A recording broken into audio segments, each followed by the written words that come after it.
Right. Thomas Partey leaves Arsenal today. That is it. When he came in through in 2020, he signed a contract of 5 years and they were ending in 2025. And guess what? Stories really started coming in through from all corners of the world that Arsenal talks with Thomas Partey to renew his contract had hit what we call an impasse. And it was Fabrizio Romano who came up and obviously said around the 25th of this month that Thomas Partey set to leave Arsenal as a free agent at the end of the month. Story from last week confirmed. Arsenal have already activated options to replace Thomas Partey with no-guard talks ongoing with Brentford, meaning that Arsenal had already gotten to know that they're not going to be keeping this guy known as Thomas Partey, and that's why they activated their talks with Norgard. And we all know to it that Norgard is going to be unveiled as an Arsenal player very, very soon.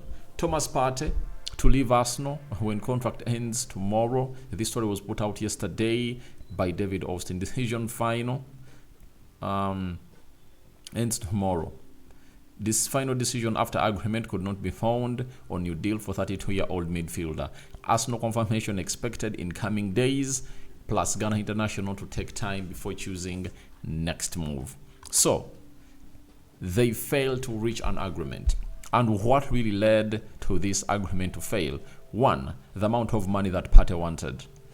Partey wanted, I think, to stay on £200,000 a week. And remember, that was his amount that he's supposed to earn when not playing the Champions League, meaning that when they are playing the Champions League, 25% of that had to be added. That is like £50,000. And that means he was calling in for £250,000 a week from the club of Arsenal. And Arsenal was like, we are not willing to offer you that amount of money because you are not reliable. You are not reliable. And I've been raising my case for a very long period of time possible about Partey. And I told you this, that Thomas Partey came in through, and when he came in through, he said that, he kept himself fit when he was on the last year of his contract. And this raised suspicions on as to why he couldn't really push himself to be fit in the previous 4 seasons, because this is the season where Partey has gone ahead to play very many games for the club of Arsenal. You understand? And if you are to look at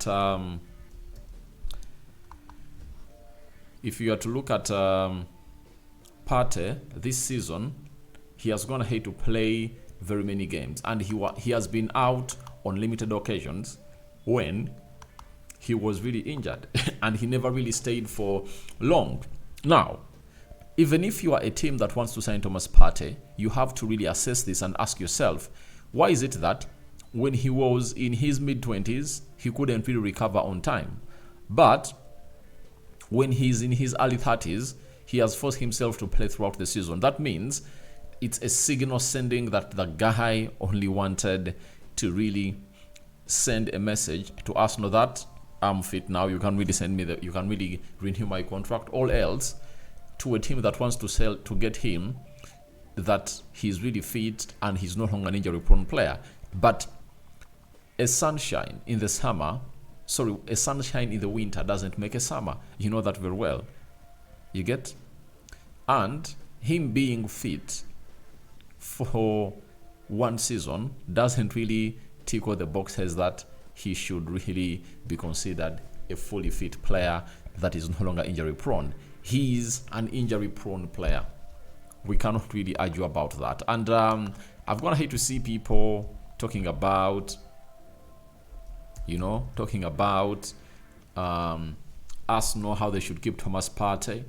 And I'm like, do they even know what they're talking about? Because if you keep Thomas Partey and you're paying him £250,000 a week, that is £1 million a month.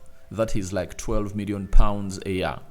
And if he really keeps getting injured like he was in his first 4 seasons, who would be blamed? You fans will turn against the board and Arteta that, why would you keep a player like Partey yet you need to eat that was an injury-prone player? You understand? So, they say the YC ahead, and Thomas Partey and Arsenal has gone ahead obviously see to it that They don't need a player like Partey, especially on that huge side. They want to take a pick. I think they want to give him like £150,000 a week.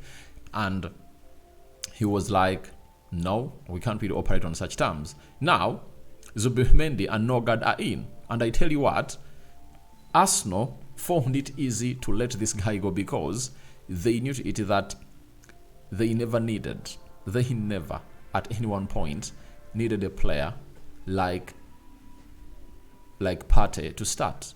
The plan of Arsenal was Zubimendi to start in that midfield alongside Odegaard and Declan Rice. So, alongside Declan Rice and Odegaard, that is really okay. And Christian Nogard will obviously play off the bench. That is it. And maybe some few games that will obviously start, in the Carabao Cup, FA Cup. But in the Premier League, Champions League, I think it will be Rodri, it will be Zubimendi, Odegaard, and Declan Rice. That's what will be in there. So, as it stands, the club of Arsenal, has a very big problem. And that problem has resulted into them letting Thomas Partey go. And by the way, these are big decisions that big clubs really do make. For example, when Man City let a player known as Yaya Toure go, even Pep did it at Barcelona. He let the following players go. Ronaldinho, by the time Pep came in through, was one of the best players in the world, and Pep was like, Messi is coming in through, Ronaldinho, you go. You understand? He did the same on Thierry, one of the best players in the world by then. Even Samuel Eto'o, by the time he let him go, he was the best number 9 in the world. That is Samuel Eto'o. So, he let players go like that. And you saw to it that the team of Barcelona thrived under him because he brought in Sergio Busquets for Yaya Toure, and he turned out to be the best in the world. Messi in for Ronaldinho, and Messi turned out to be the best in the world. So, he really did that. He let Kun Aguero go and brought in Erling Haaland, who was 21, 20 years of age, yet Kun Aguero was a proven player. You understand? So, these are decisions that a big club has to make. Like you saw Arsenal let Mesut Ozil go, like you saw Arsenal let Aubameyang go. Such decisions have to be made at a big club. Do you understand? And I think Zubimendi and Nogard will obviously do their job. And now, there is a player that very many people are really forgetting. There is a player known as Lewis Kelly. Lewis Kelly, though, he has played his debut season as a left back. We know to it that his best position is in the midfield. In the central midfield, that's where you can really get the best out of a player known as Lewis Kelly.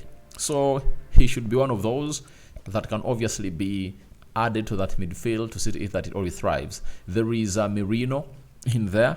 So I think Arsenal has 3 players that can play as 6s and 8s, as I told you when Nogard was coming in through. That is Zubimendi, Nogard, and Declan Rice. So even Mikel Merino can play as a 6 and he can play as an 8 and showed us that he can also lead the line and really score some beautiful goals. So I think now Arsenal have to sort the next step.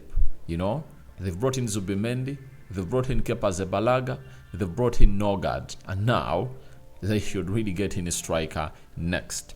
Though, as it stands, looks like Eze might be the next player they're obviously planning to obviously bring in through at the club of Arsenal. So guys, thank you very much for watching through. Rokani David is my name, and hope you guys are really having fun. Thomas Partey leaves the club of Arsenal, and even Fabrizio Romano has today reminded us about this, that Thomas Partey leaves Arsenal today as planned since 10 days ago. His contract expires. Thomas Partey will leave as free agent, and Christian Nogard will join the Gunners from Brentford. So that is it. So your reactions to Thomas Partey leaving Arsenal, welcome in the comment section below. I know it's gonna create what we call a divided opinion, but you people should understand that some decisions are really worth it. We out.